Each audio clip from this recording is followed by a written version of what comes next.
Dear students of class 10, today's teaching. Duration, achievements of the moderates and failures of the moderates. This is the last point. Then the lesson number 3, teaching of lesson number 3, the moderates will be completed. Actually, it is not teaching; it is re-explanation. Because earlier I completed the teaching of lesson 3, but some videos of this lesson, some students were unable to watch it. That's why for their request, only on behalf of their request and their conveniences, not request, only for the conveniences of my students, I am re-explaining this lesson. So last 2 points. Achievements of the early nationals, failures of the early nationals. What are the achievements of the early nationals? You know, early nationalists or the moderates for the first time established one concept that the people of India could resist the foreign rule. But how? Through mild languages, on being polite and loyal to the British government. Although its bad effect also was there, the British could not understand the language of love and sympathy, They only understood the language of violence. But the moderates were not violent in nature. They believed in peaceful means. That's why most of the demands of the moderates were not accepted. But still, the moderates were able to gain faith of the British. That's why some of their demands were accepted. The moderates, for the first time, proved that Indian people should have their own political organization. Without any political organization, resistance, movement, protest against the British government was not possible. That's why, under the special care of Surendranath Banerjee, Dadabhai Nauroji, political organizations were set up. Surendranath Banerjee himself traveled many cities of India, Lucknow, Bombay, Chennai, and so on. The main places of India were of political importance.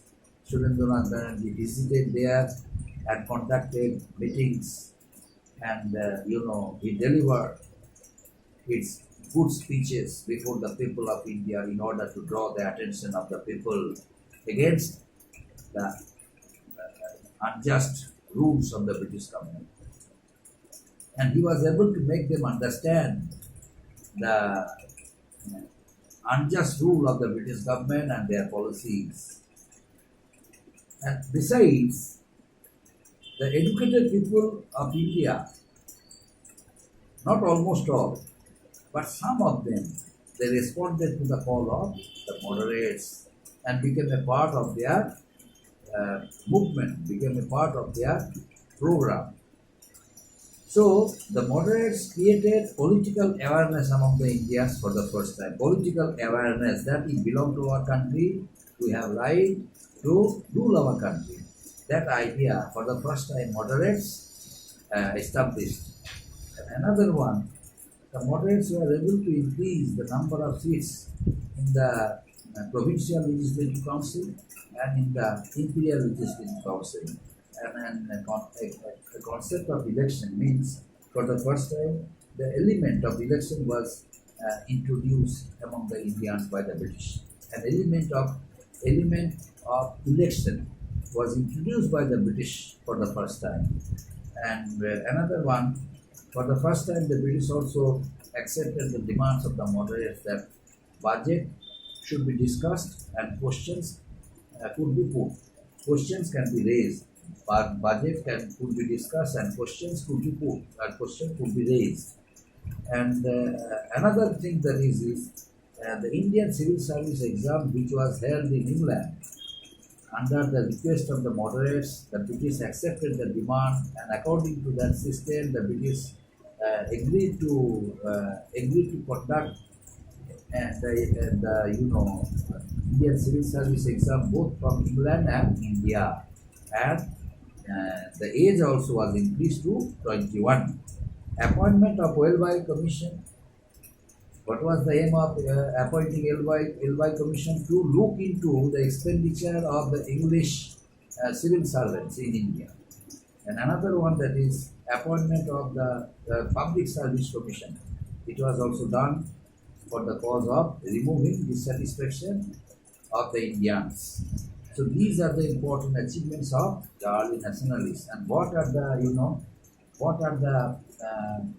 failures of the early nationalists? The youths of India, the youths of Indian National Congress, the youths of the Indian National Congress criticized the technique and method of peaceful means, peaceful agitation, and hence the early nationalists could not get them involved in their movement. Besides, the early nationalists failed to draw the large section of Indian people to the mainstream of the national movement.